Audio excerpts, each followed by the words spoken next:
Welcome to LGBTQ2S Voices in IT celebration and happy Pride Week.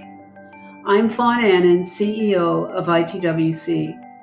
I identify as she, her, and I am honored to welcome you to our second annual celebration and exploration of the IT contributions of Canada's lesbian, gay, bisexual, transgender, queer questioning, two-spirit community. A unique event in Canada, it presents an opportunity for our LGBTQ2S community in IT and their allies to come together, albeit virtually again this year, to share stories that help advance voices development in the IT ecosystem.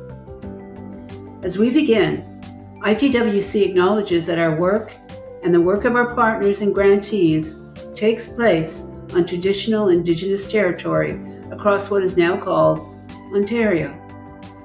We also wish to acknowledge that ITWC's head office is located on the traditional territory of many nations, including the Mississaugas of the Credit, the Anishinaabe, the Chippewa, the Wendat, and the Haudenosaunee.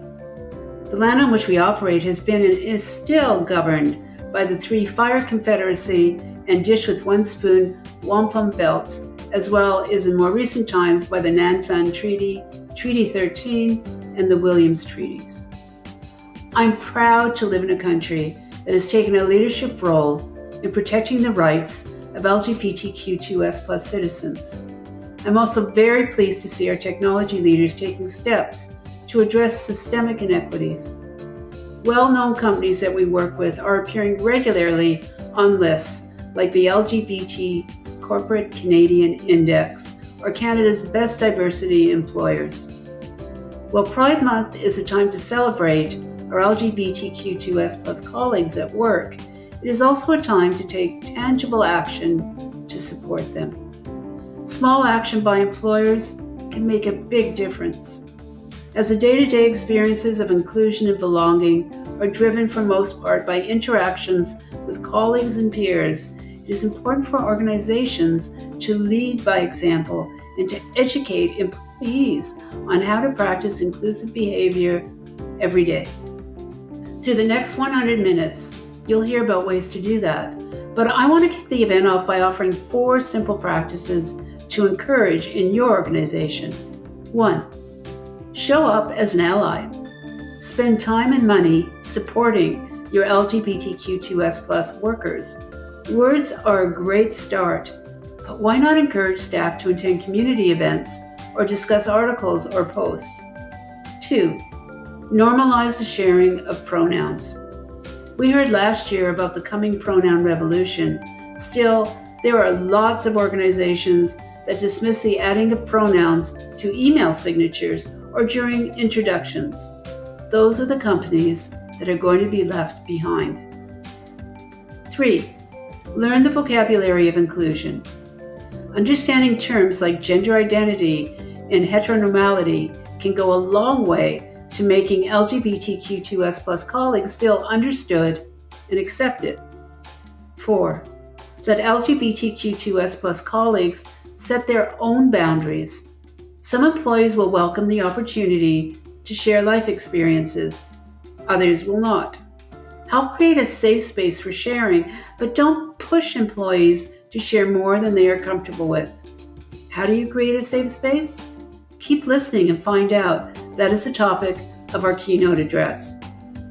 We are pleased to be joined in this effort most directly by the Healthcare of Ontario Pension Plan, but also by Pride at Work, Queer Tech, and corporate sponsors you will hear from a little later on. Please join me virtually in welcoming back the host of last year's inaugural LGBTQ2S Voices in IT event, Cynthia Fortledge. It's great to see you again, Cynthia. Take it away.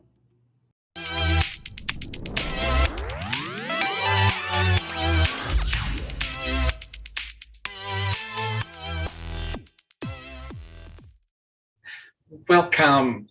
I am Cynthia Fortledge. I'm a retired Canadian CIO and a founding member of the CIO Association of Canada.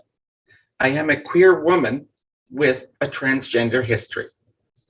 I am pleased to be here during Pride Month at the second annual 2S LGBTQ+ Voices in IT conference. Before we get started, we would like to take a moment in recognition of National Indigenous Peoples Day. Today, we pay tribute to their legacy and the legacy of all First Peoples of Canada.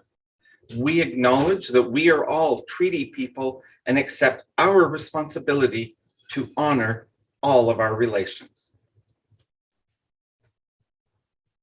The focus of this year's digital celebration is the importance of allyship in the 2S LGBTQ+ journey in the IT workspace. Through panels, short presentations, and personal storytelling, we will explore the impact of diversity and inclusion in the larger technology community. The conference may have virtual components, but there's still an opportunity for you to have your voice heard. Check out the chat box. You can ask a question or comment on anything you hear. Now, while most of the action takes place on the screen where I am now, there's a lot to see on the platform as well. Scroll down and there are white papers, blogs, case studies, and videos for you to download. There's also an opportunity to sign up for future events. So please take a moment and look below. To my left, or just below me on some devices, you'll see a live chat box. You can chat with other attendees here. Be sure to enter your name and check the terms and conditions box to participate. Why not put your name in now and tell us where you're joining from? If you hear something that's interesting and you want to share it with a wider external audience, I encourage you to go to Twitter and use the hashtag PrideIT. That's hashtag capital P, lowercase RIDE, capital I, capital T. Hashtag PrideIT. Now, none of this would be possible without our sponsors, Beanfield Metro Connect and Top Desk, and our key collaborator, the Healthcare of Ontario Pension Plan, or HOOP. And we can't forget our other supporters, Pride at Work Canada and Queer Tech. To kick off the event, it is my pleasure to introduce our keynote speaker, Michael Bach, author of Alphabet Soup, the essential guide to LGBTQ2+ inclusion at work. In addition to being an author, Michael is the founder of the Canadian Centre for Diversity and Inclusion. Michael has an important message about the role played by individuals in creating an inclusive space for the LGBTQ2+ community. Take it away, Michael. Hi there, my name is Michael Bach. My pronouns are he, him, his, and I'm the CEO of CCDI Consulting and the founder of the Canadian Centre for Diversity and Inclusion and Pride at Work Canada. I want to thank IT World Canada for including me in today's event. The purpose of this session is to talk about a fundamental piece of LGBTQ2+ inclusion, safe space. What it is, and more importantly, why it's so important. Without it, if your space is not safe, it cannot and will not be inclusive of LGBTQ2+ peoples. For those of you that don't know me, I've been working professionally in the areas of inclusion, diversity, equity, and accessibility for over 17 years. I have also been a community activist in the LGBTQ2+ communities for over 30 years. I wrote a couple books, Birds of All Feathers, Doing Diversity and Inclusion Right, and Alphabet Soup, The Essential Guide to LGBTQ2+ Inclusion at Work. Both are bestsellers. That doesn't mean they're any good, just that we've sold a lot of copies. They're available wherever you buy books, as long as they're selling mine, or you can go to michaelbach.com to find out more. I want to start by defining what I mean by safe space. To figure that out, I'm going to start with a definition. My friends at Merriam-Webster define safe space as a place intended to be free of bias, conflict, criticism, or potentially threatening actions, ideas, or conversations. The reference in the definition to college campuses is an accurate one in that we often hear discussion about safe space in the academic world. However, the concept of safe space stems from gay and lesbian bars in the mid-1960s. At the time, queer bars were often the only place where LGBTQ2+ people could exist without fear of violence or harassment, often from police. A safe space is just like it sounds, a space where a person is able to exist without fear of judgment, discrimination, abuse, and violence. That can be a workplace, a community center, a restaurant, a place of worship, a hospital, or a college or university. It's not about having a special room where a person can go to be safe. It's about the entire space being safe.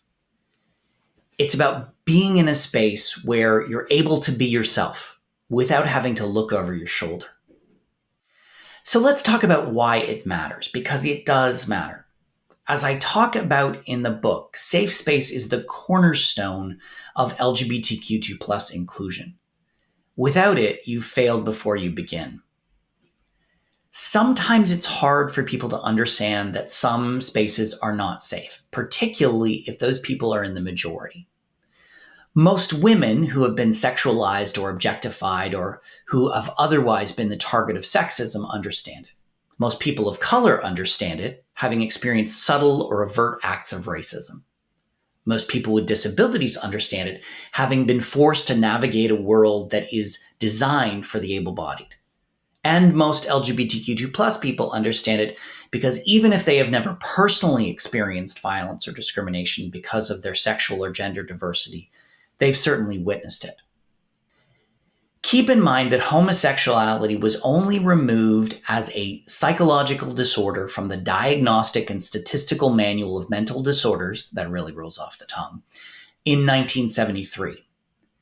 In Canada, homosexuality was decriminalized in 1967 thanks to our current Prime Minister's father, who introduced Bill C-150 and uttered those famous words, "There's no place for the state in the bedrooms of the nation." In the United States, Illinois effectively became the first state to decriminalize homosexuality by repealing its sodomy law. That happened in 1961. However, it wasn't until 2003 when Texas's homosexual conduct law was struck down by the U.S. Supreme Court, which also invalidated similar laws in about a dozen states. So up until 2003, homosexuality was effectively illegal in about a quarter of U.S. states. There are many other dates and numbers that I could share that paint a picture of what it's like for LGBTQ2+ people. But let's look at 4 numbers that articulate today's lived reality. 71, 43, 11, 15.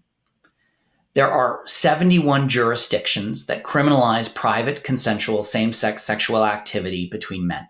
Almost half of those countries are Commonwealth jurisdictions. 43 jurisdictions criminalize private, consensual sexual activity between women. There are 11 jurisdictions in which the death penalty is imposed, or at least a possibility for private, consensual, same-sex sexual activity. Lastly, there are 15 jurisdictions that criminalize the gender identity and/or expression of trans people. Now, you're probably thinking, who cares? I can't even find Chad or Comoros on a map. But have you ever been to Barbados, Jamaica, St. Lucia? There are a lot of countries where it's illegal to be LGBTQ2+ that you may be familiar with. For LGBTQ2+ people, we have to consider whether or not where we're going, whether for pleasure or for work, is a safe space. Or could we end up in jail? And I don't do jail because I do not do orange. Makes me look like a creamsicle. This is our lived reality. While Canada is a safe place, at least legally, there are parts of the world that still criminalize who we are. One thing to keep in mind when you're thinking about the inclusion of LGBTQ2+ people is that we are the invisible minority. That means that many members of the community can be in your organization and you might not know it because we aren't open about our identity. Many recent studies have looked at how many LGBTQ2+ people are out at work, and the consensus is that between 46 and 69% of LGBTQ2+ people are not out at work. Keeping that in mind, you have to be explicit in your actions to ensure you're sending the message of LGBTQ2+ inclusion. Creating safe space shouldn't be a reaction to someone asking for it. Let's look at how you can make your space safe for LGBTQ2+ people. Again, it's not about having a special section of your workplace covered in rainbow flags. It's about making sure that every part of your workplace is safe. It's not about a physical space as much as it's about a culture shift. So let's look at the building blocks of what it takes to have a safe space. First and foremost is policies. Think of these like the foundations of a house. Are your policies LGBTQ2+ inclusive? What you say in your policy sends a strong message about safety and being welcome. Policies are one thing, but next comes your procedures. How do your policies get operationalized? For example, your recruiting process. Do you use standard questions in all your interviews? You should. Consistency is really important to ensure that that policy is executed as intended. Language also sends a very strong message. Many LGBTQ2+ people are experts at reading between the lines. If we see language like he/she in a policy or document, it sends a message that the organization is still thinking of gender as a binary of man and woman. We may start questioning if your workplace is safe or if we should hide our identity.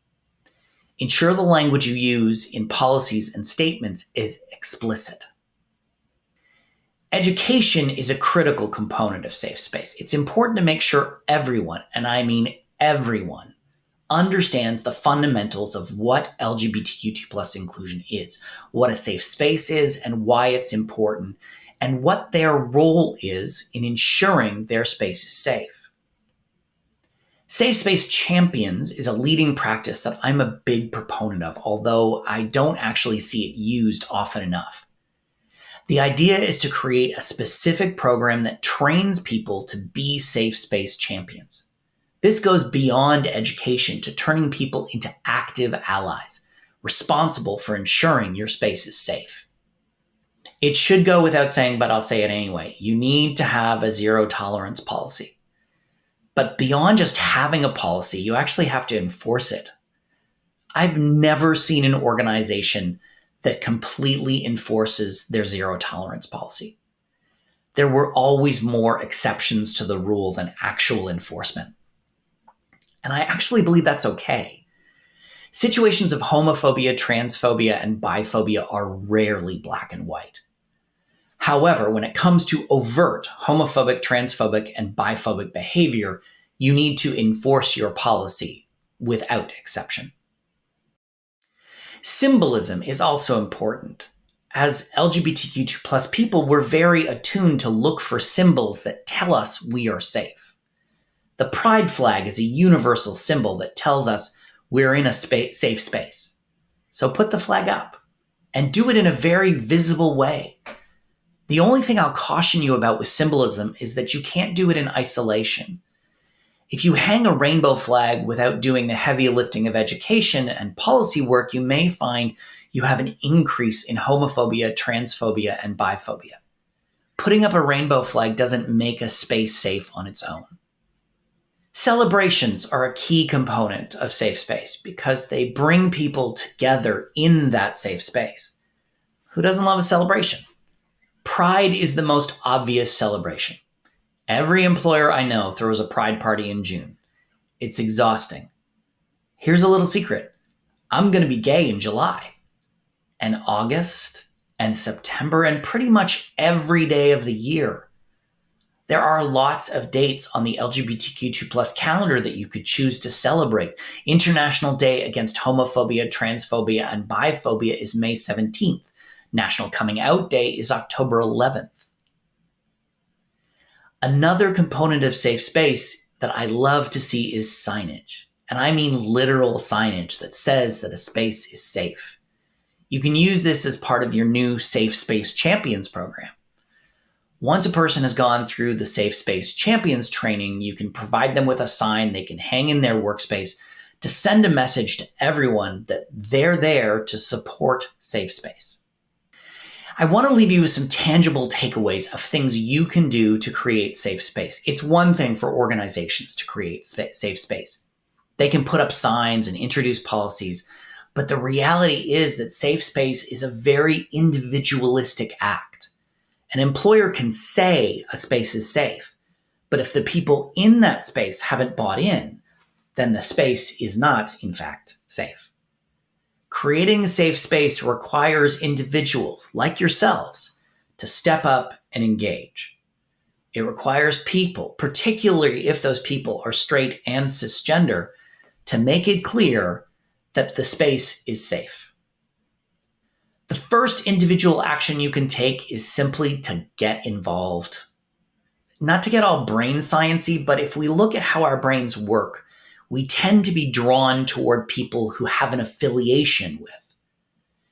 What that translates to is we often find ourselves being passive in our approach to inclusion. The second individual action is to stand up to inequity. When you hear a joke or comment, regardless of whether or not an LGBTQ2+ person is around to hear it, and no matter what the intention was, you have to make it clear that sort of language is inappropriate. Add your pronouns into your email signature and online profiles. It's a great way to create safe space. I know this seems like a really small thing, and you might not understand why it matters, but it has a big impact. By putting your pronouns in your email signature and saying them at the start of a meeting, as I did today, you're sending a message to everyone else that this is a safe space for others to share their identities. Creating safe space is not about relying on others to take the first step. It's your responsibility to educate yourself. It's not my job to educate you. Okay, well, technically it is my job to educate you, but it's not the job of every LGBTQ2+ person to educate you. Read a book like mine, or an article, watch a TV show, have a conversation. You don't need to do a master's degree in fabulousness, although I have, and it was super fun. What you need to do is ensure that you have a solid understanding of sexuality and gender so you don't say something inadvertently that offends someone. Put up your own sign. If your organization isn't at the point of having a Safe Space Champions program, take it upon yourself to create your own safe space sign and post it in your workspace. Make it clear to your colleagues that in your space, it will be safe. And make sure they understand what that means and what is expected of them. Last but certainly not least, if you don't know what to do, ask.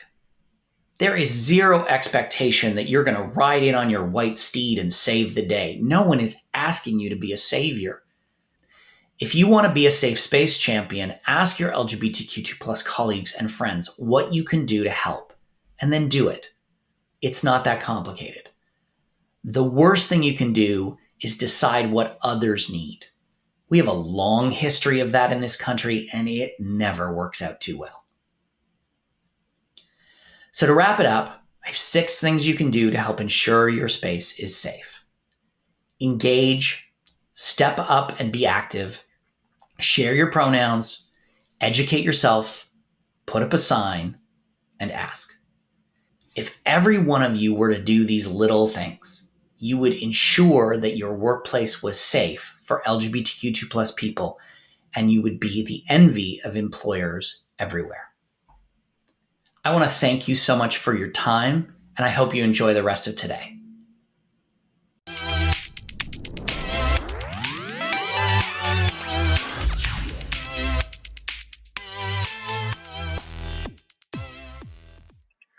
Thank you, Michael.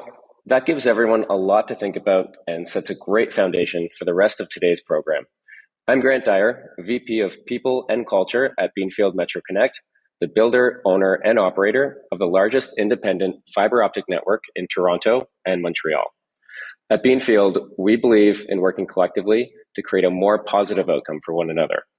It's for this reason that I'm especially happy to introduce a presentation that highlights a study conducted by QueerTech in collaboration with Université de Montréal and Concordia University. For those who don't know, QueerTech is a Montreal-based organization charged with empowering LGBTQ2S+ people in the tech sector to increase access and representation by fostering learning, mentorship, and growth. But back to the study, findings from this research will help us better understand the obstacles and challenges LGBTQ2S+ individuals face in gaining employment in the tech industry. This research also has the potential to have a positive impact on the lives of Canadians. At this point, I will turn things over to our moderator for the presentation, Amanda Chalupa, a researcher at McGill University, and to our esteemed panelists, Ketra Schmidt, a professor at Concordia University's Center for Engineering and Society, Karen Lehman, a researcher at Concordia University, and Samuel Villeneuve, a researcher at Université de Montréal.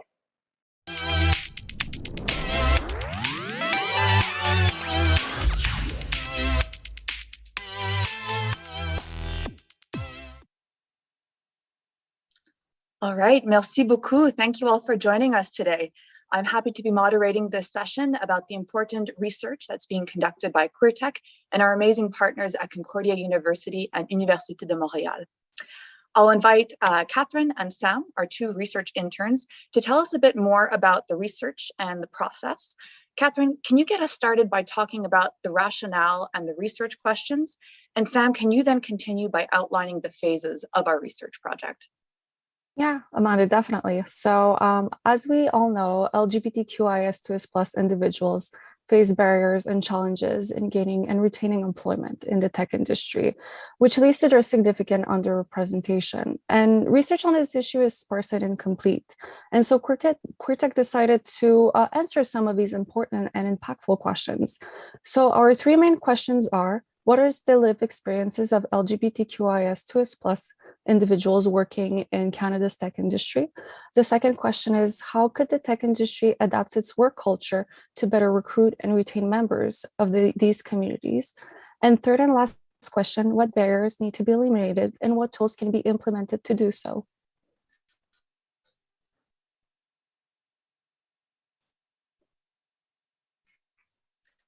Okay, Sam. Thanks, Catherine. So in order to answer this one was a totally... Oh, sorry, go ahead. Just a little glitch on my side. Sorry about that, everyone.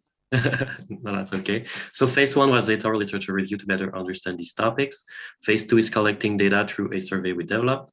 Phase three is beginning basic quantitative data analysis on the survey to inform the development of semi-structured interviews. Phase four is conducting these interviews. And phase five, analyzing the qualitative and quantitative data together and producing a report with recommendations for the tech industry. Right now, we are currently in phase four and conducting interviews, and we're excited to be able to share some of our results so far. Fantastic. Thank you, Sam and Catherine. So, Ketra, you're one of the principal investigators of this research project. Can you tell us a bit more about this particular collaboration and why you felt it was so important to get involved with this research? Sure. So I'd actually been interested in working with QueerTech for some time. I'd been to a few events and I'd reached out, but I wasn't really sure how I would go about doing it. And actually, my text representative got in touch with me and they said, listen, I know you want to work with them. So for me, I kind of approached it more as service. I wanted to give back to the community. I wanted to be involved. And I know through some of my work promoting women in STEM, how important it is to see representation, to know that there's career trajectories that are possible for women in engineering, for queer people in engineering. So for me, it started out as representation. What's been really wonderful is that it's turned into a really productive collaboration academically for me, for Dr. Juster, with Amanda, with Catherine, and with Samuel. So it's become a really interesting research venture that actually involves some of my work and some things in my lab in terms of understanding people's motivations and how we might model those motivations in understanding policy and regulation. Indeed. Thank you for sharing this insight. And it's such a pleasure to be working together. Sam, can you tell us more about how the literature review was conducted and what was the framework that came out of it as a result of that literature review? Yes, absolutely. So for the literature review, we assembled search terms and databases and consulted with community for input. We also ran comprehensive searches on academic databases and more specific searches to address our three research questions. We also included non-academic publications like community research, articles, and reports, and in the end, over 100 articles or other sources were included. The literature review revealed 5 themes, which are belonging, cultural competence in STEM academia, intersectionality, EDI HR policies, and navigating the workplace as queer individuals. Okay, awesome. Really important, these 5 themes. And as I understand, these 5 themes contributed to the design of the quantitative survey that's been circulating online. Sam, can you briefly describe who has responded to that survey so far? Yes, exactly. So like you said, this literature review was the base for the quantitative survey, which has a sample of 266 responses so far. Among those responses, the mean age was 25, ranging from 19 years old to 65 years old. And we're really happy to see a broad range of sex, gender, professional, ethnic, and religious identities that are represented among the survey participants. Although the survey targeted people from Canada, we also got responses from all around the world. Nevertheless, the majority of our responses are indeed from Canada, and there's a nice distribution across different provinces. The survey is divided into thematic areas that include burnout, resilience. We have some questions regarding COVID, workplace experiences, as well as acquiring employment. Okay, I'm so excited to start analyzing those results and to see to start analyzing that data and see what results will come out of it. And it's really encouraging that there is this representation that is coming through from the responses that have come in already so far. Ketra, I'm wondering, given your role at Concordia University, as well as both your personal and your professional experience, can you tell us a bit more about why representation is so important? I think it's really important in 2 ways. One of them is again, so that we see that there are mentors, that there's a path, there's a possibility, that we're not alone, right? So you sort of see it yourself represented in the world. I think that's really important. But the other part is that when you have, in engineering, we know that when you don't have a diverse crew, when you don't have people with a lot of different backgrounds and perspectives, they're not going to think about the people who aren't in the room, right? So there's a lot of very famous examples. For example, some of the early automated water dispensers only were able to work for people with very light skin. Nobody who was in the room who was testing that tech was able to see, right? So this is the same thing that happens for gender, and it's the same thing that happens for LGBTQI plus status. People can't know what isn't there. So it's really critical that we have not just diverse perspectives or representation, but really engaged stakeholders in all decisions. So I think it's really not just that we need diversity, but we need to make sure that we have people who are helping create technology for the future and policies and rules for the future that involve all of the people who are going to be affected. No, absolutely. Thank you for that. Your comments really anchor and emphasize why this is so important. And now let's build off of that and start exploring those 3 research questions that were brought up at the beginning of the panel. So we are starting to get some answers inspired and informed by the literature review. We'll continue to answer those questions in more detail once we start to get the responses from the survey and once we do the interviews. But for now, we already have some insight that's come in from the literature review. So Sam, I'll ask you to address the first question as informed by the literature review. The first research question is, what is the lived experience of LGBTQI2S+ people working in Canada's tech industry? Yes, so the results of our literature review reveal that queer people are underrepresented in STEM and they face stigmatization, exclusion, and both moral and physical harassment in the workplace. Queer people are also more likely to consider leaving the field of STEM due to work stress related to minority status. The interacting components of cisnormative heterosexism, misogyny, and racial dynamics create systematic and cultural barriers in the workplace that often compound for those that are multiply oppressed. In the end, there is an overall lack of queer visibility in STEM research and workspaces, and this is especially significant and disproportionate for trans and non-conforming people. Okay, now Sam and Catherine, I'll ask you to both address the second research question. How could the tech industry adapt its work culture to better recruit and retain members of these communities? Yes, so first of all, adaptations in HR policies include instituting non-discrimination, anti-harassment policies, diversity training, gender neutral bathrooms, amending gender binary on forms, raising visibility of queer people in the workplace, as well as creating mentorship and leadership opportunities.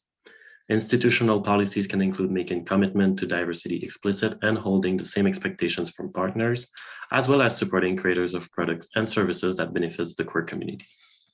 Yeah, and also things like coworkers within the organization are also important to better retention. For example, supportive coworkers can normalize sharing pronouns and using correct pronouns even when queer individuals are not present.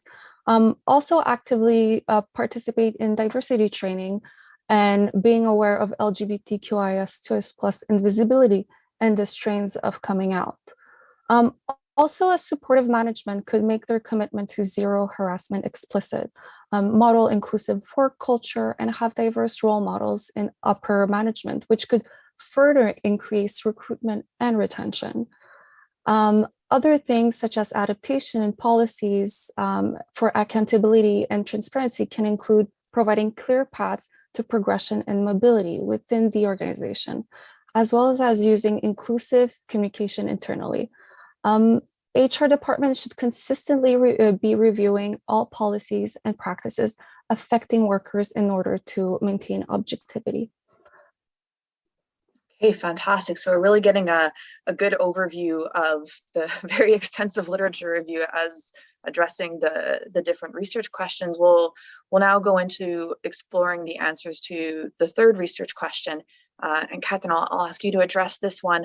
A very important one, especially on point for the theme of today's conference. What barriers need to be eliminated and what tools can be implemented to do so? I know there are several barriers and solutions that came out from the literature review. So I'll ask Catherine, what are just two of the main highlights that came out from the literature review? Yeah, definitely. So there's two main highlights, and one of the first one is the lack of queer mentors and role models, especially for queer people who are more alienated from STEM spaces such as transgender and Indigenous people. Possible solution could include, for example, leadership opportunities for queer people, supporting diverse roles models, increasing visibility of queer issues, reducing the pressure to separate professional and personal life in STEM culture to foster disclosure. Another barrier, and the second one that seemed the most not important, but a major one, could be that queer people may be unaware of or skeptical of organizational resources. Some important solutions to consider involve including queer people when deciding which queer-friendly policies to adopt by consulting with several organizations, in particular those that work with more severely affected populations such as transgender, non-conforming, and BIPOC communities. Additionally, other important solutions to this barrier include ensuring that employees are aware of policies by implementing measures in recruitment and reviews, and as well as consistently demonstrating commitment to social justice. Okay, fantastic. Thank you, Catherine. Now, we got a little taste of the answers to our research questions that are based on the literature review again. So we encourage you to follow the work that is being done by QueerTech, because over the following months, we'll be finishing up this research and continuing to collect the survey responses, do analyses on those responses, combine them with the interviews, and then be able to produce a report that will be shared that can then inform the work that all of us are doing. They will continue to explore those themes more in depth and really giving space for and highlighting individual voices from diverse communities. We're excited that these results will also be informing the programming for QueerTech moving forward. So again, we encourage you to keep an eye on that progress, because hopefully over the following few months, we'll have some really exciting results to continue sharing with you. So our panel is titled Progress and the Path Ahead for the LGBTQ2S+ community in IT. And we hope that you've gotten some insight on this through some of the information that we've shared today. Ketcha, I'd like to turn to you with all of this in mind, what we've discussed. From your perspective and your personal experience, what do you think we have to be proud of in terms of progress that has been made so far? And what are the actions that we need to take in order to pave that path forward? So I love that question because I think it's really important to keep in mind that we've had incredible progress in terms of LGBTQI plus visibility and just the normalization of the fact that we're real and we're in society, right? And never, I think about the fact that I can be married, that I can have kids, we both have rights to our children. These are incredible, right? These are not things that were easily foreseeable when I was a teenager, when I was in my 20s. So these are incredible things, right?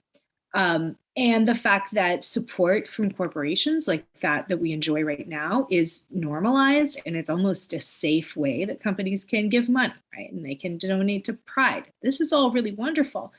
But to call back to Catherine's point about people are sometimes skeptical of policies, right? I love it when I see companies that are donating to Pride. It does make me feel included and accepted. Sometimes those companies are also giving to organizations that are lobbying against LGBTQI people's rights.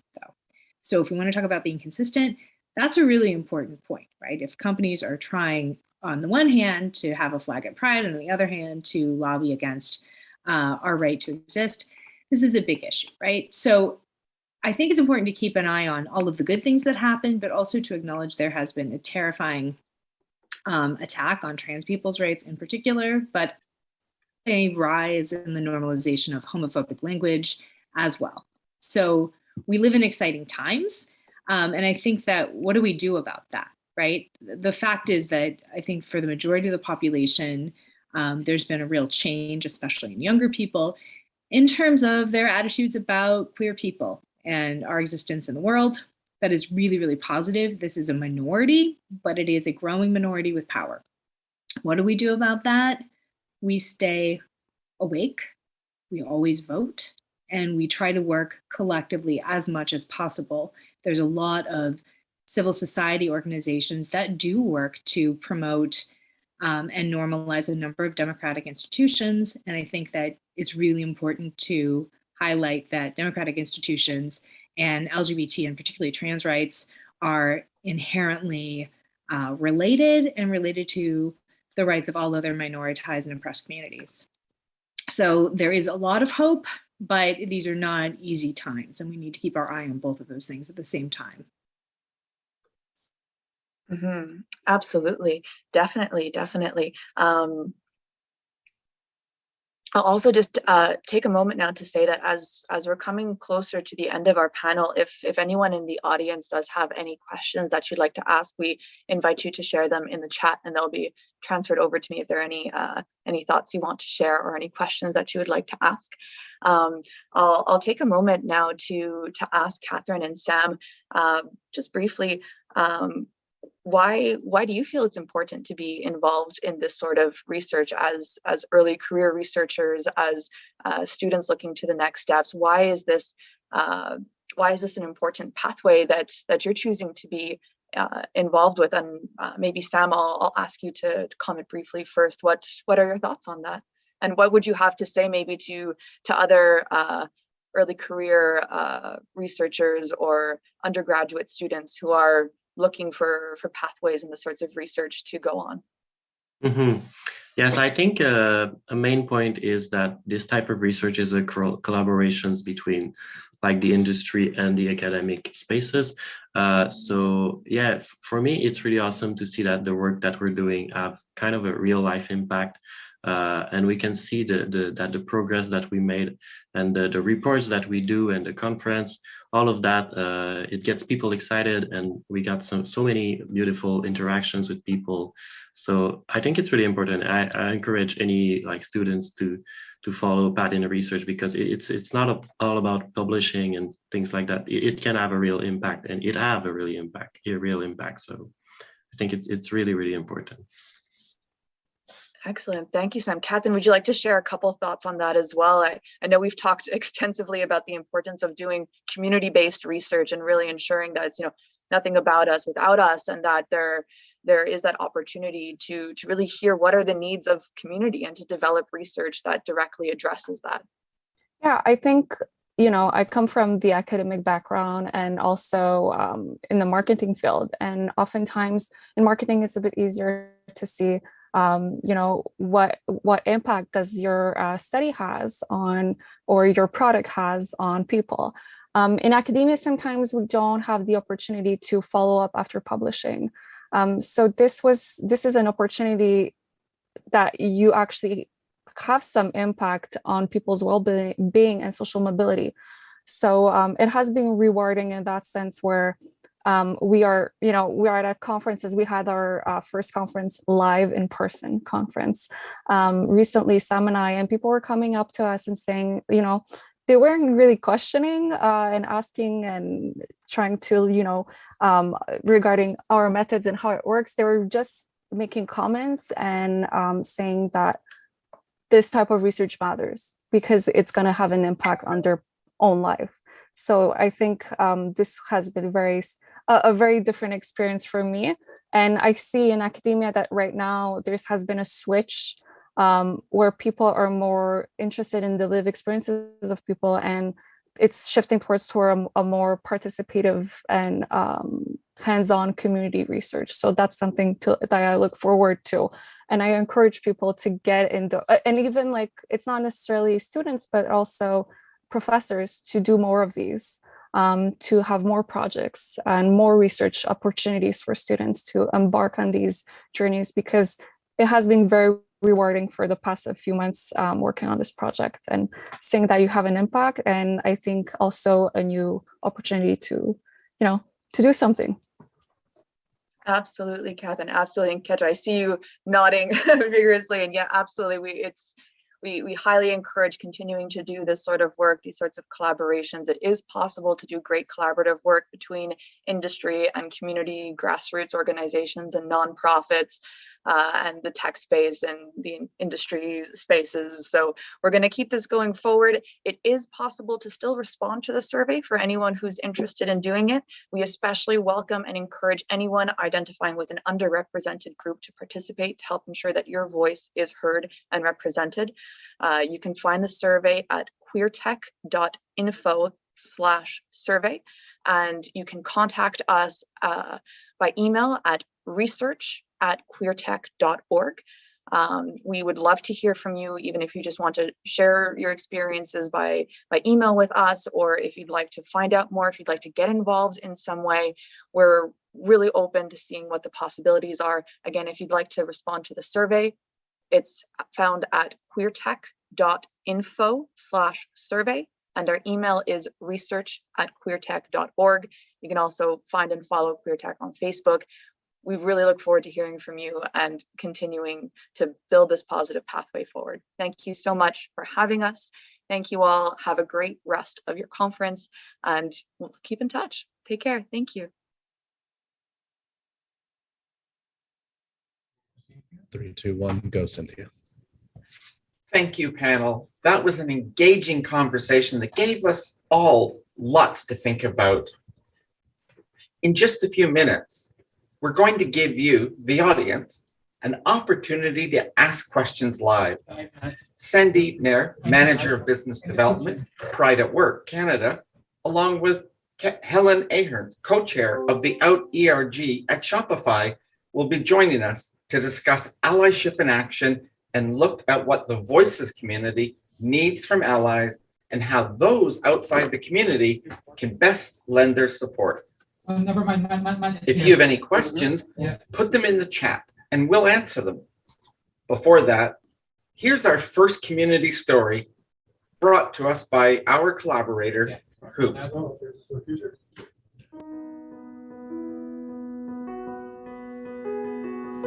At Hoop, we are committed to fostering a diverse and inclusive workplace. And that's why we're so pleased to collaborate with IT World Canada again on the second annual LGBTQ2S Voices in IT conference. At this year's Pride, we're taking time to reflect on what allyship means to each of us, and how we can become better allies to our work colleagues, our friends, and our families. So I'll start us off. I'm an ally because I believe no one should be discriminated against based on their sexuality, their gender identity, or their race. Every person deserves to have the same opportunities to fulfill their dreams. Every person should be able to walk through the world as their authentic selves. Allies play an important role in breaking down barriers. And if we can, we need to lend our voices, show up to conferences, provide advocacy when we can. And that's why I'm here today. So I'd just like to thank IT World Canada again for partnering with HOOP and showing their leadership to the LGBTQ2S+ community.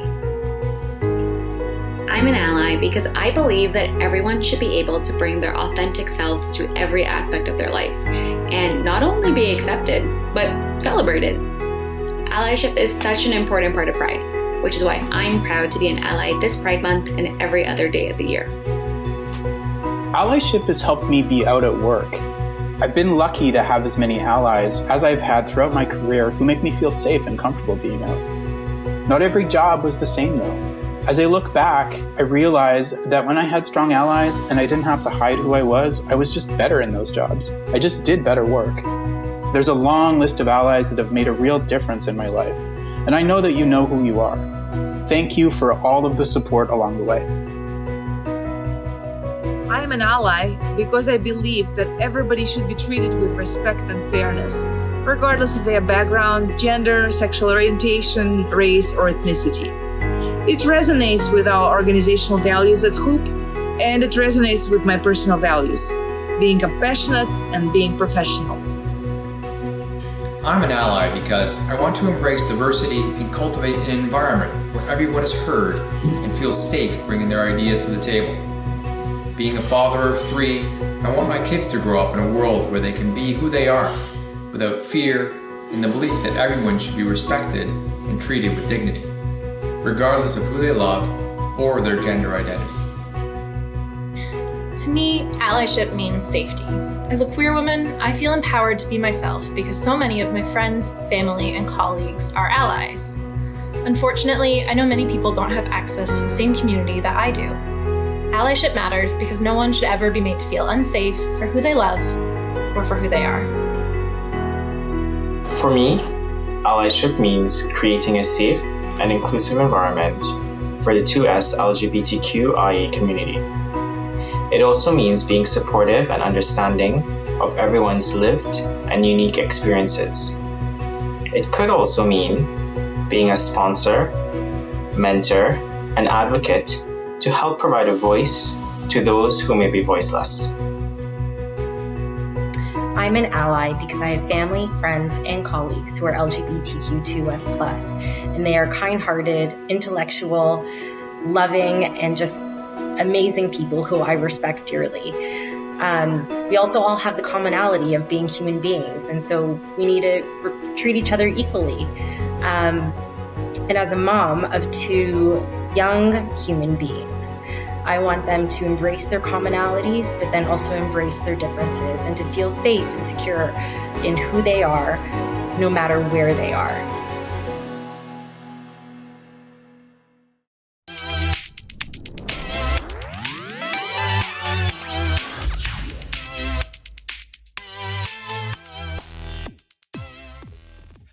There are so many wise words of wisdom shared in that video.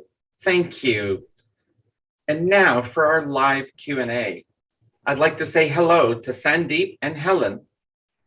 Welcome so much. Thank you so much for joining us for the Q&A. How are you both today? Helen? I'm fantastic. Hopefully you can hear me okay now, but it's a beautiful sunny day here in Toronto, so everything is lovely here. Oh, that's so wonderful, wonderful. And I can hear you just fabulous. Thank you. And hello to Sandeep. How are you? I'm doing good, Cynthia. Thank you so much. Hope you're doing fine. I am in Toronto as well. This is my first time here in Toronto. I've come here to visit my office since the pandemic. So I'm meeting my team members for the first time. It's a lovely day. I just want to say I live in Nanaimo in BC, and that's where I work, reside, and learn. So yes. Okay. That's fabulous. I can't boast of the sun today in Winnipeg. It is very much a rainy day, so that's okay. It is summer, and we just take what comes to us. So thank you so much for being here. We actually do have a question up on the thing, and so I apologize. I need to get it in front of me here. So we are reading live as they're coming in. We have from Cal. It was as an ally who knows colleagues who identify as LGBTQ. Is it helpful to reach out to them one-on-one to see if I can support them in any way, or is it better to wait for them to come to me if they wish? Helen, you want to answer that first? Absolutely. I think that's a really interesting question. I think what I want to start with is acknowledging that this human has it has the intent of love and support, and I think that's really lovely. I think it's also really important to weigh out making sure that we don't accidentally out anyone that perhaps is not ready. So in this particular scenario, I would acknowledge the love and support that this human is expressing, but perhaps suggest being public, being vocal and leading through your own experience, and let those people that are queer or questioning or in some version of their journey to come to you. I generally find that I'm very lucky that I get to be quite public and quite visible in my queerness every day. And that does allow people to disclose that, hey, they're actually part of the community, or they're considering questioning being part of the community. And I think that's probably the best way to support your colleague. Okay, fabulous. Sandeep, I wonder, we've got other questions coming in. I wonder if you'd like to tackle what's the one most important thing an ally could do? I would say one most important thing is to listen, because it's very important that you listen to the journey of people from the community. It's not required that you need to say, please do not say things like, I understand, I can relate to, because honestly, I should say that if you are a cisgender heterosexual ally, you cannot relate to and understand the journey of the lived experience of someone from the community. So I would recommend that you say that, maybe I don't understand, maybe I can't relate, but I'm here to listen if you want to speak to me. That is pretty much what an ally needs to do. Just listen. And sometimes also it is just not about saying things, it's just listening, because I think sometimes people from the community just want somebody to listen to them. They're not expecting any response, just listen. So that would be the one best thing to do as an ally. Oh, that's fabulous. Yeah, I know in the work that I do, I always teach the concept of acceptance without understanding. That, it's probably impossible to understand another human being completely. So we just simply need to accept. So I love how that just really married with what you were sharing there. Thank you. Thank you. We have another question that's coming in here. It was the question, I guess it's fairly straightforward. It's ask, why do we bother talking about allyship in the workplace? Helen, you want to comment on that? I think our community needs allyship. We need support and we need advocates. And indeed, many communities that are perhaps smaller and not so mainstream do require that support. So allyship is really important because there are hills to climb and there are battles to win ahead. We know that there's a lot of research out there in terms of, everything from pay equity through to mental health, through to housing discrimination. There's all sorts of factors that do affect our community. And I think having allyship is having a partner in the room that says, I'm here with you, I'm here to support you, and we're in it together. Let's work on solving these hard problems together and increase everybody's, make everybody's lives better together. Right. No, that makes so much sense. I heard. If I may add, sorry. No, please go ahead, Sandeep. If I may add, I completely agree to what Helen said, but also there might be two individuals who probably don't understand the barriers that their community faces. But for them, looking at it from a more, I would say, corporate perspective, LGBT inclusion and allyship is not a good to have for organizations anymore. It's a must have because it's a business imperative by itself. Being an ally in an organization, you not only support the employee, but also organization as well, because you position your organization as employer of choice. You improve the productivity and performance. You make your organization stand as a competitive advantage over your business peers. You reduce the risk, improve the reputation of your organization, and also in terms of attracting and retaining top talent. And that does not mean just people from the community. 87% of non-LGBTQ plus people also want to work with organizations who support the LGBTQ plus employees. So that is one thing. And also in terms of revenue opportunities, there is a word called pink money or pink dollar, which is the global spending power of the LGBTQ plus community. And that's estimated to be US $5 trillion every year. So if you're not inclusive, the community will not invest in your organization, and you're not going to be contributing to the organization's growth from that particular revenue opportunity. So those are other ways of looking at it, apart from what Helen said, and apart from it just being the right thing. Thank you. Oh, no, that's great. Thank you so much for adding that. I think, certainly data always helps, and having that perspective, really helps make that much clearer. I have an interesting question, and I'd love to know from each of you. We'll kind of go back to Helen first. The question is, what are some of the barriers that the community faces? Interesting.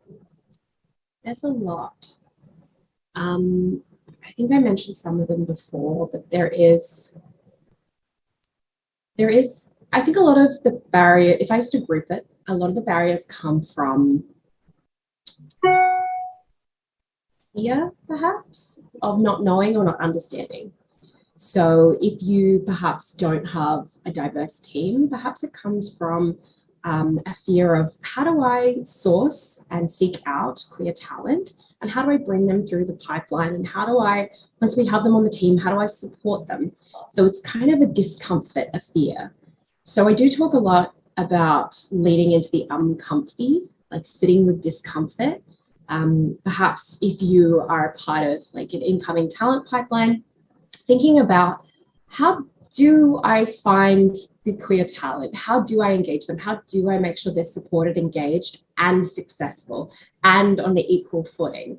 It's about asking uncomfortable questions and leaning into your discomfort, leaning into that I don't know, or I've never experienced, or I've never worked with before, and just being okay with holding the tension around that uncomfy. Oh, that's wonderful. Great advice. Thank you. Sandeep, what about your thoughts regarding the barriers that the community faces?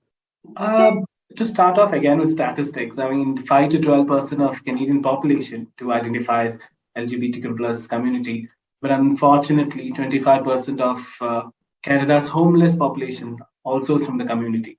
And it's also seen from the survey that though 89% of trans and gender diverse people have some college or university degree, about 50% of them still fall under Canada's low-income households. And their income is probably less than $15,000 every year. And this is apart from the other significant barriers that they face in terms of violence, harassment, discrimination, bullying, abuse, all of those things probably on a daily basis. And LGBTQ plus youth, they find it very difficult to find their first job because mostly they do not have the support from family, friends, and they graduate with significantly higher student debt compared to the cisgender straight peers. And then you also see that, LGBTQ plus people are 14 times more risk of suicide and substance abuse than their peers. And we all spoke about mental well-being, how the pandemic affected our mental health, etc. But this 14%, which is 1,400%, was the statistics before the pandemic. So you can imagine how it would have multiplied now, since we all spoke about how it affected our mental well-being. So these are just some of the barriers. I can talk more and more about it, but it's something that we need to also understand that, like we spoke earlier about allyship. So being an ally is also in a way that you can save somebody's life. Because recently I heard from one of my colleagues that there were statistics that say that if you're an ally to say an LGBTQ plus individual, you reduce the chances of that person attempting suicide by close to 90%. So that's a huge thing. You can save somebody's life. So all of these are barriers the community still faces. and it's not going to be changing anytime overnight. We have come a long way, but still have a long way to go. Right. Thank you. Thank you so much. And again, giving that the perspective on the data points, very, very powerful. We have one last question that's come in.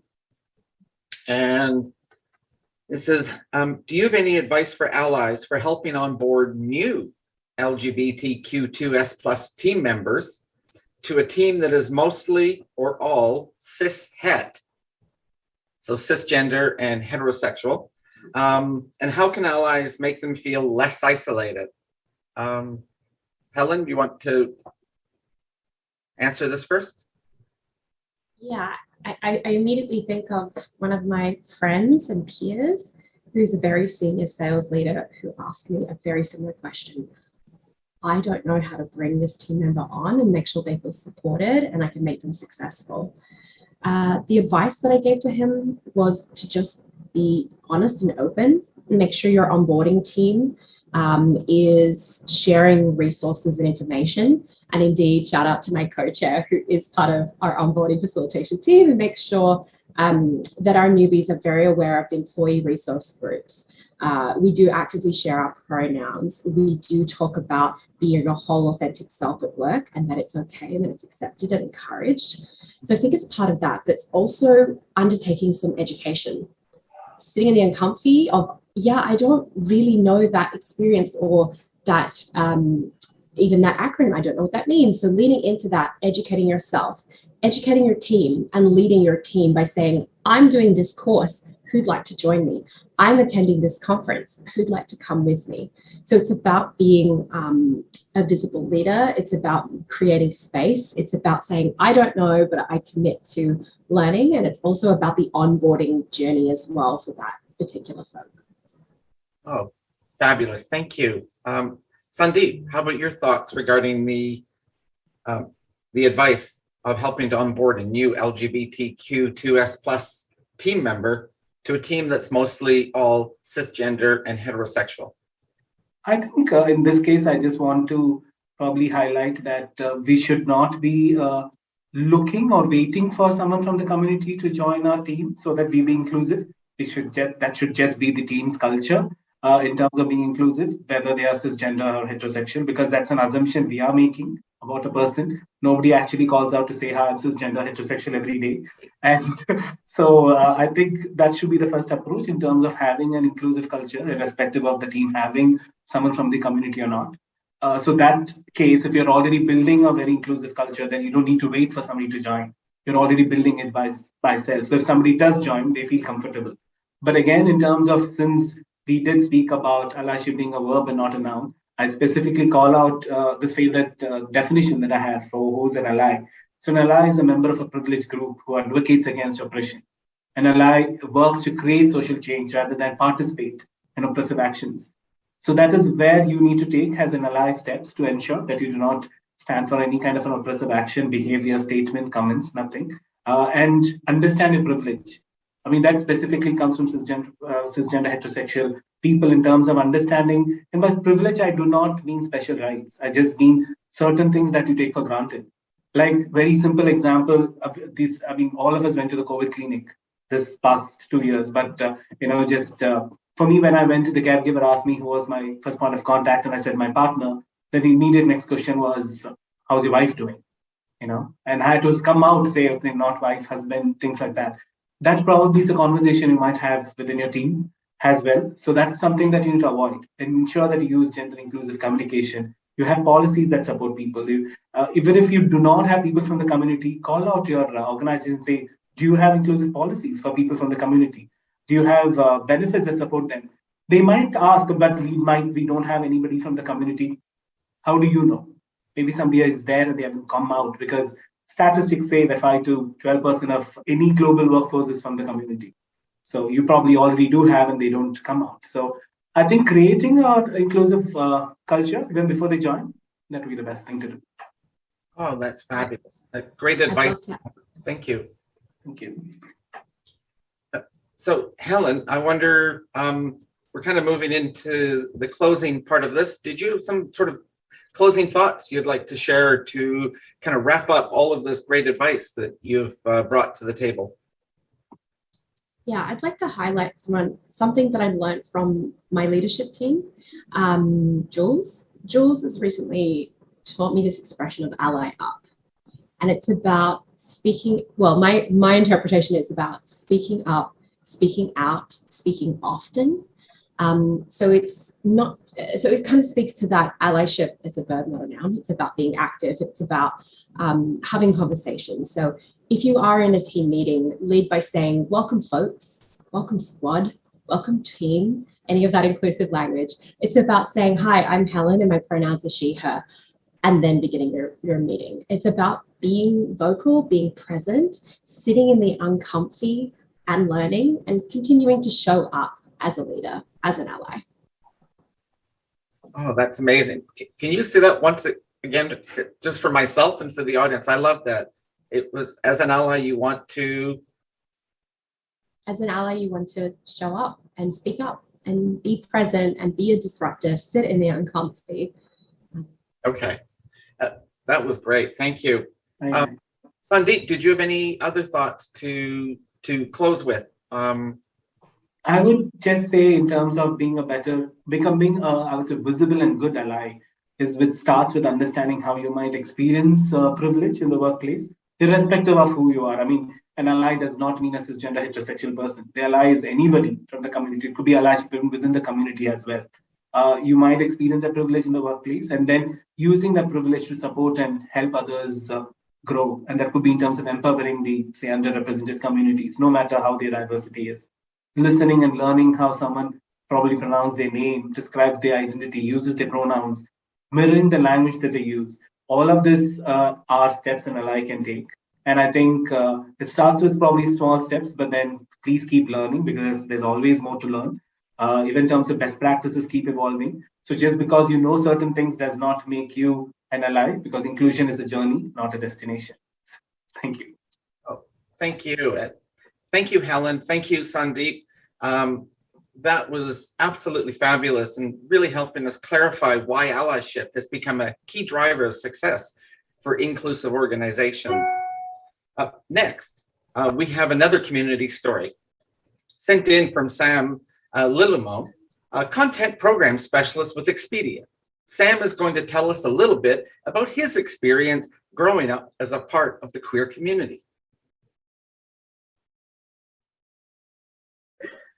Hi, my name is Sam, and I'm a content program specialist at Expedia. I feel very fortunate to have the opportunity to share a little bit about my experience as part of the LGBTQ2S community today. I just want to start by saying that there's been a lot of discourse recently about the politics of identity, particularly in schools, but really at all levels of society. And it's something that is, it's really troubling to me, and it's caused me to reflect a lot of my journey as a gay person. So I grew up in a fairly conservative community, perhaps moderate, but a lot of very loud conservative voices. And so I was very much surrounded by a lot of these ideas that were very hostile to anything resembling gayness. And at the same time, my immediate family was very loving and supportive and inclusive. But despite that, the context of when and where I was growing up meant that I stayed hidden in the closet for a really long time. And, you know, no matter how loving and supportive home life can be, we are, at the end of the day, immensely influenced by the society we live in. And as kids, the collective voices of our peers and teachers and community leaders, our elders, the community that we live in, the media we consume, they all really converge to shape our worldview and our self-view. I have a really distinct memory of news coverage about the murder of Matthew Shepard. And I was only 7 years old at the time, but it was really one of the first narratives about a gay person that really stuck in my mind. And it was that he got murdered because he was gay. So from the very beginning of my development, there was this association with gayness being inherently dangerous. And then as I got older, I had many experiences in school and other places where I was bullied, where people would call me the F slur or question my sexuality. And there's something really humiliating about that, about being sort of diagnosed by others when you haven't even had the time or space to really develop your own identity.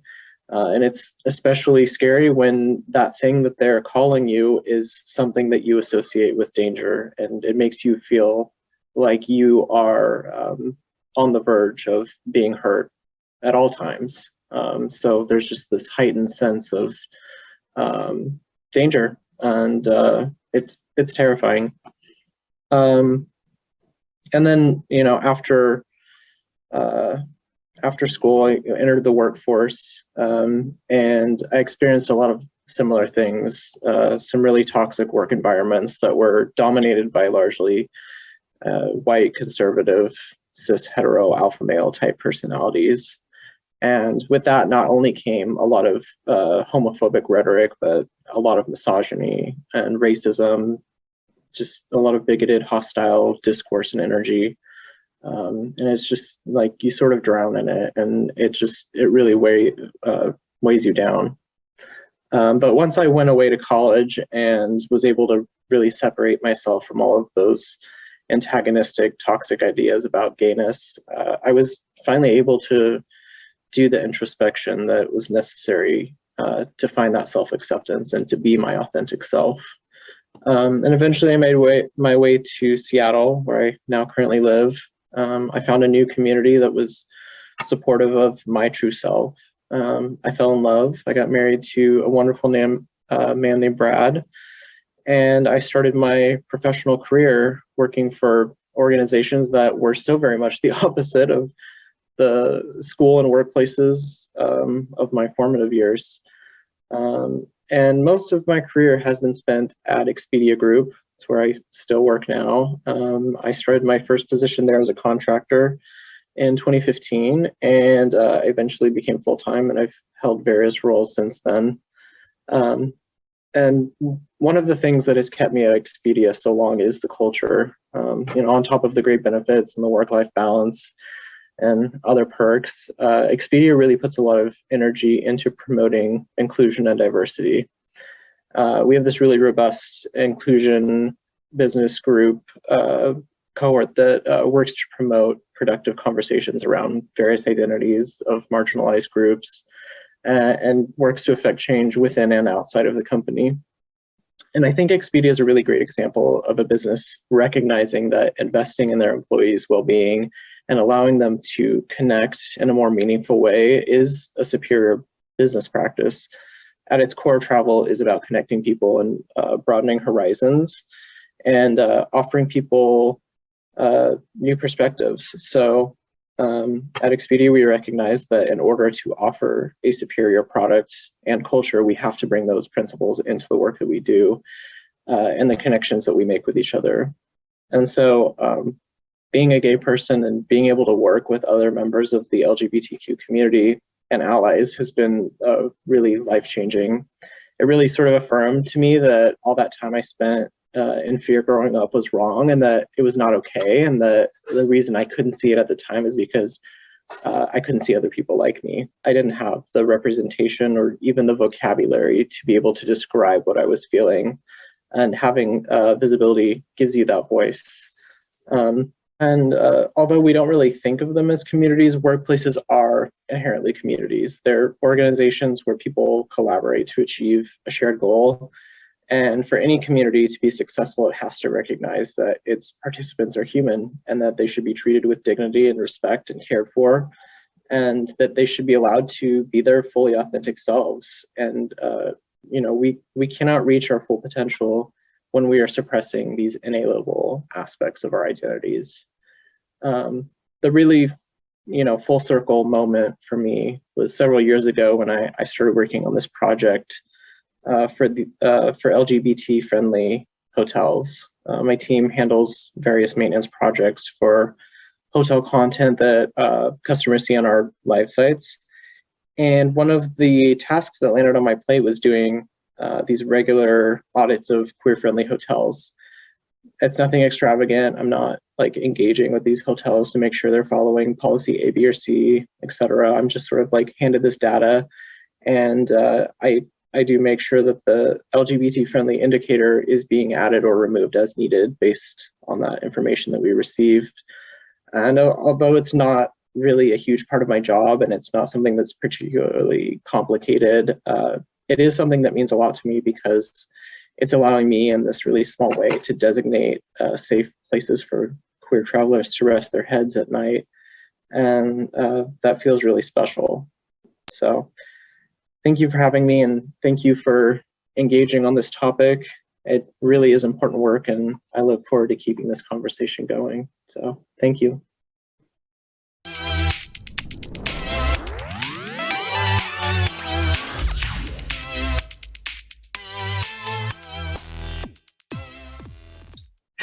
Thank you, Sam, for sharing your story and being your authentic self.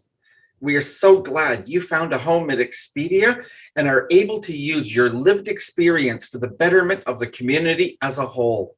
Thank you. Up next, we will hear from one of our sponsors, Andy Litwin, Digital Marketing Manager at Top Desk. Thank you, Cynthia. Hi, everyone, and what a pleasure it is to be at this, the first Canadian event for LGBTQ2S plus folks in the IT industry. Here at Top Desk, we recognize how LGBTQ plus individuals are an integral part of our culture. We're here because we know inclusivity matters and everyone deserves to have their human needs and rights met at all times and everywhere. Pride is a great time to bring up these discussion points, and I feel fortunate to join you all in an iconic event such as this, where we can celebrate and discuss the talent of lesbian, gay, bisexual, transgender, queer, and two-spirit individuals in our industry. As a non-binary person at work, I can say how big a difference it makes to have facilitated discussions like this one with people who are open to hear our stories and grow as inclusive workplaces. To close off our day, the next fireside chat will look at the concept of intersectionality and how the LGBTQ2S plus community can collaborate with members of other traditionally marginalized groups to further equality for all. Moderating our panel is Nofal Testoni, co-founder and CEO of QueerTech. Joining Nofal are Vanessa Thomas, Senior Advisor Technology Review, Government of Canada, and Umang Chaudhry, Senior Director, Marketplace Pricing, Convoy. Vanessa, Umang, thank you again for joining the panel today. Really excited to have the conversation around intersectionality in the LGBTQ community. Just kind of before I jump into the first question, something intersectionality is a conversation we've been having a lot in the last 2-3 years. And when I think a little bit about D&I strategy and how intersectionality fit, I kind of go back a little bit to about 10 years ago when in tech, the big movement started around D&I was women in tech. And then slowly we'll start to see the conversation around LGBTQ community. Black Lives Matter have really proposed the conversation around Black communities, Indigenous communities. And what was interesting is we've always told these communities in silos to have that conversation. And so today, as we really start exploring intersectionality, my first question is, what does intersectionality mean to you? And we'll start with Vanessa. Yeah, it's a great question, and I'm so glad that we're starting with it. Intersectionality to me means a lot of things, but since I'm also here sort of on behalf of my employer, the Government of Canada, I thought it might be nice to root my definition of intersectionality in what the Government of Canada currently offers its employees as a definition.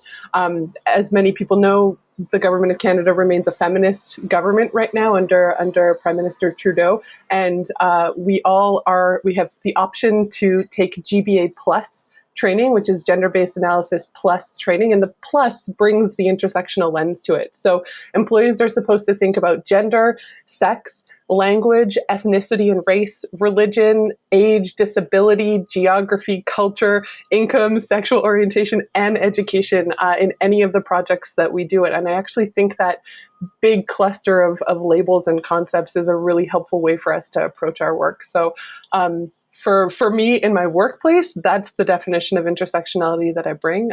Outside of work, it's just how I am. It's who I am.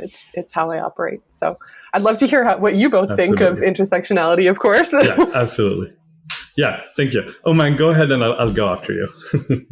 Sure. So for me, intersectionality means we don't see ourselves as just one thing. We see multiple parts of our identity. It could be how we were born, where we were born, how we were raised, our lived experience right now. So, for example, I see myself as Indian-born, gay in terms of my sexual orientation, an immigrant to the United States, now a middle-aged man. Parts of our identities evolve and change over time, and I think the sum is greater than the parts, right? So I think that's what makes each of us rich. We're not looking at things through just one lens. I'd say the other part of intersectionality is how different communities or communities who identify primarily one way intersect in society at large, at a workplace, etc. So there's that aspect of intersectionality as well, where we realize each of us has some unique challenges, each community has some unique challenges, but there are also some challenges we all face jointly, some opportunities and challenges that each of us has jointly as well. Absolutely. And I love you talked about identity, because when I think about intersectionality, I always go, in order to explain what intersectionality means, you really want to look at identity. One of the things that's been fascinating, and I have a quick story here to kind of some identities and kind of showcase the complexity of intersectionality. QueerTech is doing a research, right? And one of the elements to understand LGBTQ experiences in the tech industry. And so in a survey we wanted to conduct, we had a question about how do you identify? Now, the team have spent so many hours, we couldn't agree on the drop down, how we can kind of categorize people. So we decided we're going to leave it open. And then once we have the answers, we'll collect them together. And we had about 220 valid answers on this survey. And so we go back to the identity question, and guess how many answers we got out of the 220 answers? 220 different identity answers. And that just so how complex, like not even one single person had identified the same as another person in that list. And so that really showed that complexity of identity and how do we see identity, right? People tend to want to put you in a box when you fill a form, and we get used to it all the time because, government needs to categorize people, organization needs to categorize, but we get used to it. And so we believe that people fit on these boxes, but it really makes that intersectionality complex. And so when I think about intersectionality, for me, it's a combination of privilege and disadvantage that we carry and the experiences we live.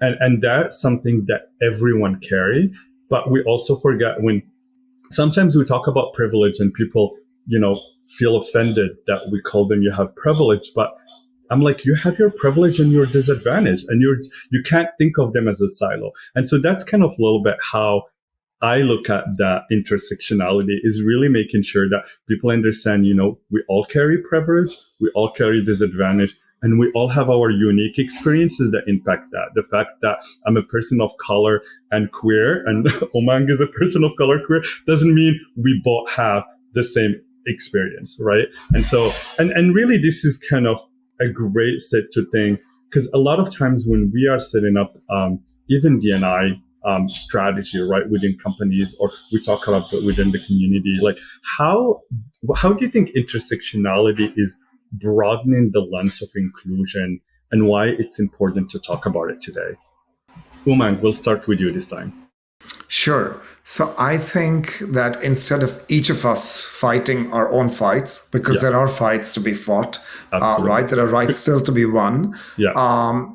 I think it's really helped us build strength in numbers.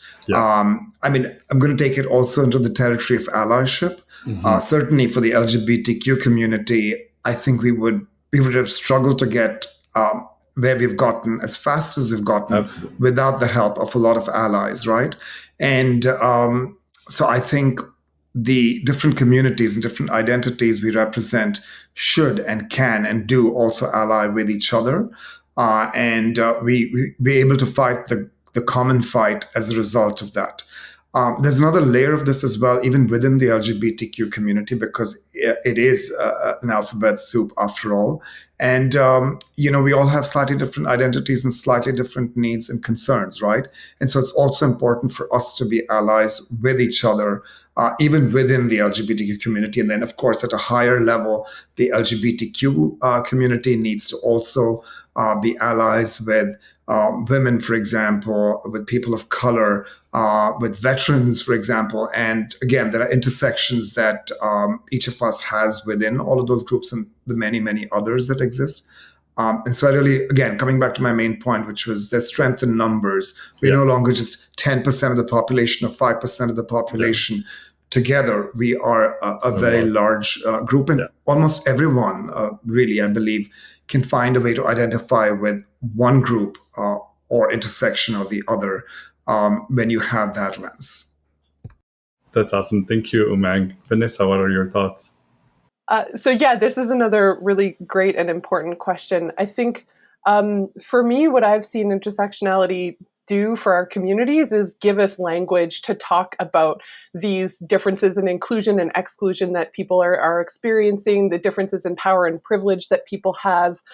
It's given us a shared language to have sometimes difficult conversations, which we didn't have before it really came into sort of our common language. And I'm a huge fan of having shared concepts for us to use to discuss and push conversation, especially when it comes to like designing better forms that are more inclusive. Like intersectionality is such an important concept for even just designing better forms. And without that language, we would be definitely at a loss. Absolutely, because it's interesting. We get so used to have the conversation around the community, like we talk about the LGBTQ community again, right, or women. And one of the things even when we're like women in tech and a lot of companies or tech companies will have that movement around women, I'm like, it's interesting because what white women needs and Black women and a lesbian Black woman and a Black trans woman is completely different needs. And if you look at it from a lens of inclusion, but from this big lens that it's just one category, then you really miss your strategy around diversity and inclusion and making people feel included because you're not understanding the need and challenges. So, and I love how you put it. It's really well put. And so, one of the message we're hoping to accomplish even today is also talking about, what is that one thing you wish leadership or management teams, understand about the reality of working in this existing system and structure, right, of multi-marginalized people, where we talk a lot about D&I. We're still struggling to implement effective strategies. Companies are still thinking, but, because we are not talking about the system and the structures that govern everything that we discuss. So if you think about intersectionality, you think about the structure and the system we exist in. What are some of the advice that or message you wish leadership team and the management team think about when they're building their strategy? Vanessa, why don't you go this time? I'm going to actually build on something you've already brought up, which is these women in tech movements. My one thing for leadership and management teams right now is stop running those events. It's not that women in tech don't need support, but I think that women ends up being a very exclusive category that does not serve, especially trans folks of color who are really facing challenges in our industry. And non-binary folks as well are not being served by these women in tech events or conversations or programs. I just would love to see those programs go and would love to see management instead focus on addressing the toxic behaviors that are being demonstrated not only by themselves, but by other people in the industry. Focus on those things. Get rid of your women in tech events. It's so 2 decades ago. Absolutely. Yeah, absolutely. Thanks, Vanessa. Umang, what are your thoughts? I would say a couple of things, right? I'd still say that management can sometimes be quite insulated from the general population. They know each other, they hang out with each other, they socialize with each other. And so I think that they should ask themselves, does my company represent society? Number one, right? Number two, does my leadership team, does my middle management represent the rest of my company? Does my leadership team represent the rest of my company, right? And I think they've got to make the effort to see those identities reflected in the leadership team, at the boardroom level, etc. Each of us comes with our own challenges. Each of us comes with our own sensitivities and our own stories.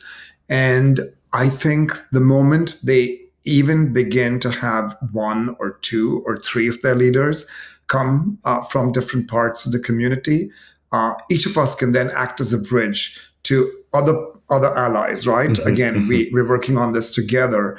And I've seen the difference that makes, even when one leader comes in who is, has a slightly different identity, they are able to be that bridge to the needs of, the many, many different parts of the community. Now, again, you shouldn't overburden just one person. You see that sometimes at companies where it's that poor one person who's suddenly being approached by, the LGBTQ employee group, the Black employee resource group, etc. And that's really, it's great when people take on that challenge and work through it. But I think you at least need that. And then the leadership team, there's always going to be a transition, right?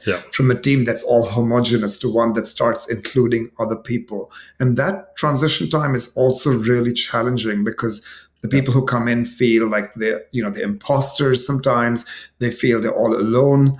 They feel isolated.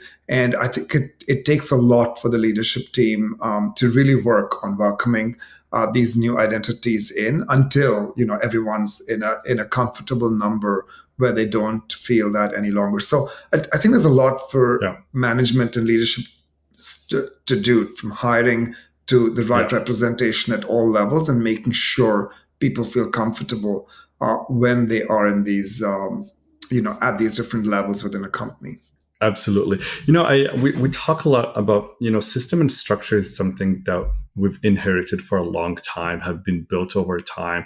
And unfortunately, we still live in that system of power and oppression, right? And that's just how society have been developed. And now we have to break through that. And what you said, Umang, is perfect on how I think about how do you address the issue? Because I'm like, if you are someone on a corporate level, on a leadership team, on a management team, and you're sitting in a boardroom and you look around you and everyone looks the same as you are part of that power and you are oppressing other people. And you can make that decision to make that change. And that's where it starts. And you are either part of that system or you want to change the system. And changing the system is hard. We know that, but it's going to take people taking guts and making that change happen to move forward. And kind of just to wrap up our conversation, I always think, what is that one takeaway that you want people to go with today from the conversation today? Umang, we'll start with you this time. Sure. So, I began the conversation by saying that we all have many different aspects to us. And I always try when I'm working with someone new, interacting with someone new, to find that common ground with them, because I genuinely believe that in 80 to 90% of the cases, there is something you can find that connects you to somebody else. So I'd say my biggest takeaway is to find that common ground, to recognize that we're all a part of this large rainbow coalition, and to recognize when something's a community is being wronged or an identity is being wronged, to speak out for it. I've done that a few times, and I've had that done for me by allies of mine within companies, within different organizations I've been a part of. And I'd say we should all just work together and continue paying it forward. Absolutely. Thanks, Umang. Vanessa? My one takeaway is actually kind of similar to Umang's. It's that for folks, especially white folks like myself, I think it's really important for us to come into conversations and sort of really shut up and listen is the phrase that I use crassly with some of my friends, but really engage in the conversations, get to know people for who they are, and then be open to them changing as well. Because as we've all discussed, identity isn't a static thing. Gender especially is not a static thing. And Absolutely. so really come to your conversations and your engagements with your employees, with your peers, with an open mind and an open ear, and go from there, and you'll be able to build better programs and systems. Absolutely. Like, I love that.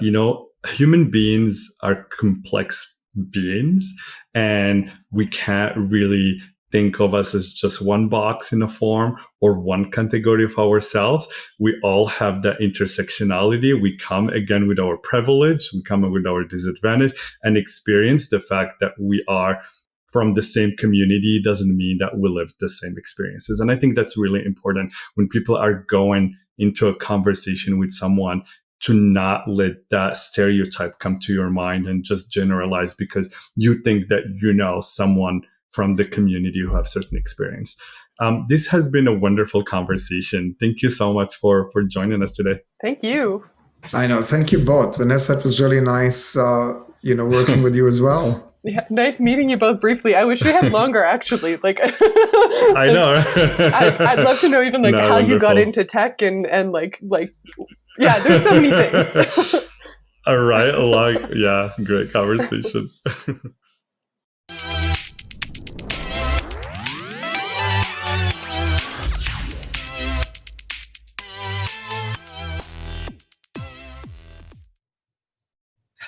What a wealth of insight that was just shared with us. Thank you. Now, before we wrap up for the day, I want to welcome back Grant Dyer to share his story. Take it away, Grant.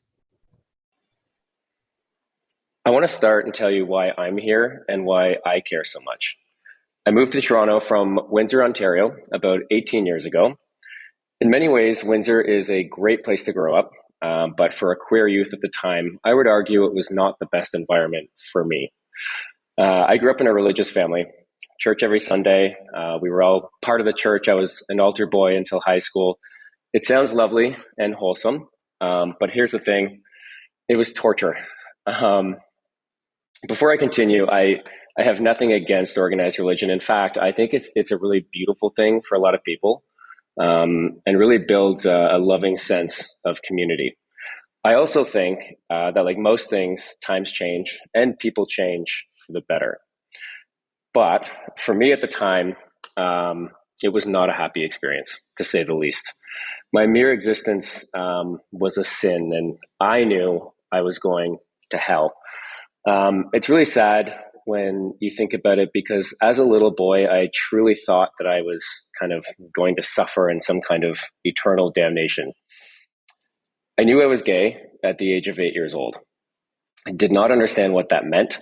But the first time I heard that F word dropped, which happened, virtually every day at home or school, I inherently understood at that time that they were talking about me.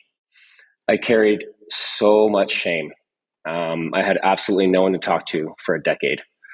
I hid from everyone and everything. And sadly, in the process, I really grew to hate myself. I grew increasingly homophobic. I thought I was disgusting. And honestly, I also thought I was going to die young, based on everything I was learning. And this is roughly in 1990, 1991. I assumed that I was going to die of AIDS. This isolation really crept into every area of my life. I was too scared to play sports because I held that belief that gay people can't play sports. So that kind of became my reality, I could not get caught. So I wouldn't do anything, and I mean anything, that would possibly out me. I remember at recess, I would show my face outside and I would kind of walk around the yard. So people would see me, so I didn't think I was, weird. But then I would kind of sneak back inside and go hang out in the library. And this is actually the birthplace of who I am today. In that library, I found the internet. This was quite literally like a magical escape to me. And it was magic at the time. It really was. I became quite technical. I learned how to manipulate the firewall at the time, to go beyond the learning materials that they present you in school. And I found the wider internet.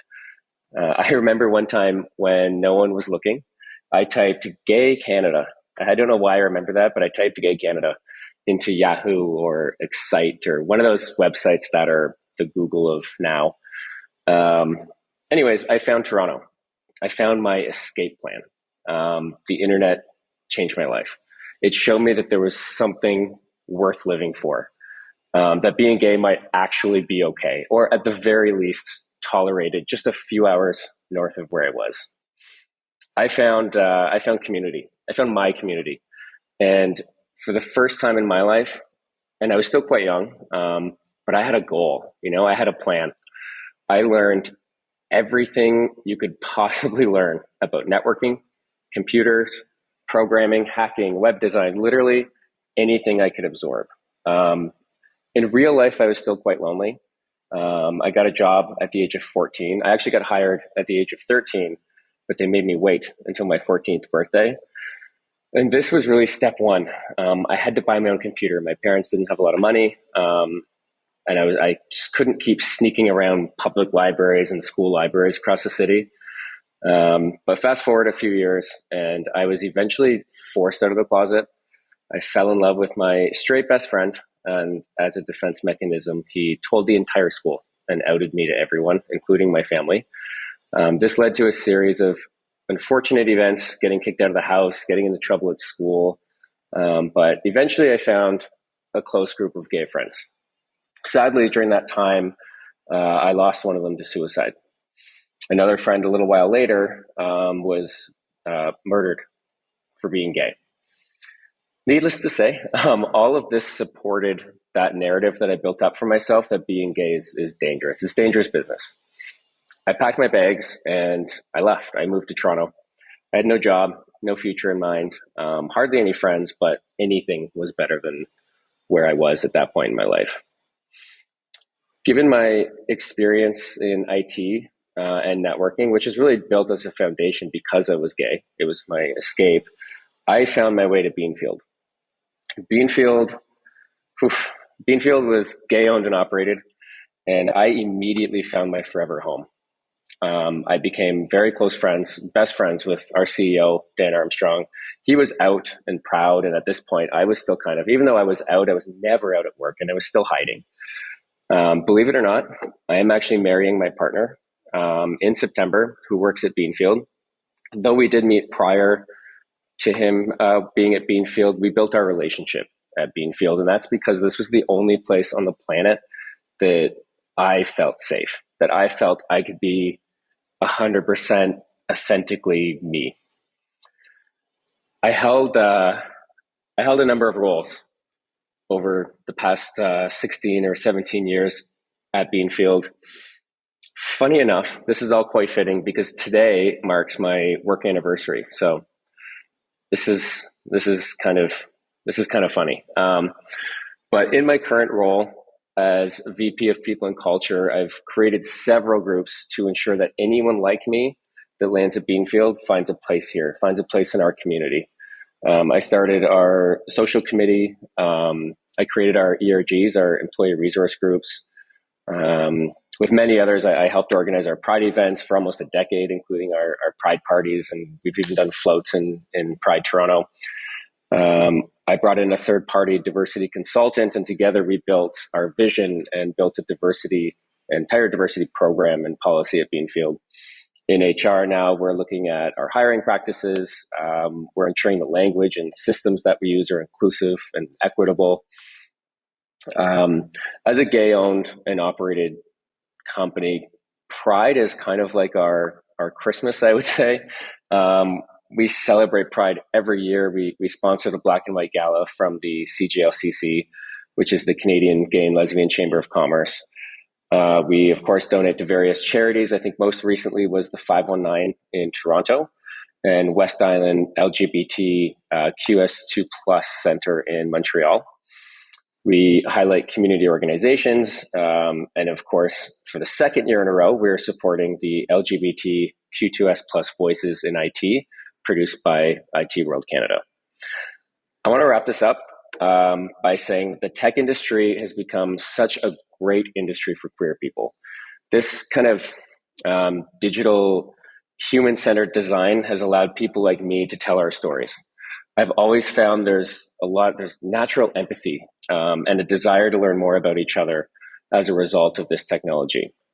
It's led to an interest in intersectionality and really an appreciation for open and free communication. By being a white cisgendered male, I have a ton of privilege that was handed to, might as well have been handed to me on a silver platter. So I do recognize that my experience is not the same for me as it is for many others, which is really unfortunate.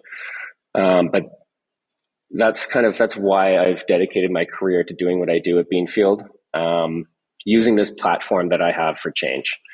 We have a lot of work to do, but I'm optimistic that events such as this one are making a huge difference.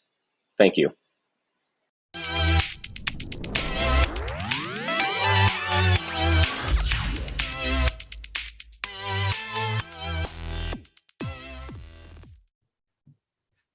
What a heart-wrenching story, Grant. Thank you for sharing. We are so glad that you're able to find your place at Beanfield and to recognize your privilege to help uplift others in the community now. Unfortunately, our 2 hours are up. Thank you for being here with us. Thanks to our sponsors, Beanfield Metro Connect and Top Desk. To our key collaborator with the Healthcare of Ontario Pension Plan, HOOP, and for working with ITWC to bring the idea to fruition. And thanks also to our supporters, Pride at Work Canada and Queer Tech. Please complete the event evaluation. There will be a link in tomorrow's thank you email. It really does help create better events. And look for stories from today's event in the ITWC network of publications, or come back to the platform for another look at the videos. The community stories are very compelling. If you have comments or ideas for other events for the community, please send an email to pride@itwc.ca. That is pride@itwc.ca. Please take a look at the platform below for our upcoming events. Be safe, be loud and proud, and have a great afternoon.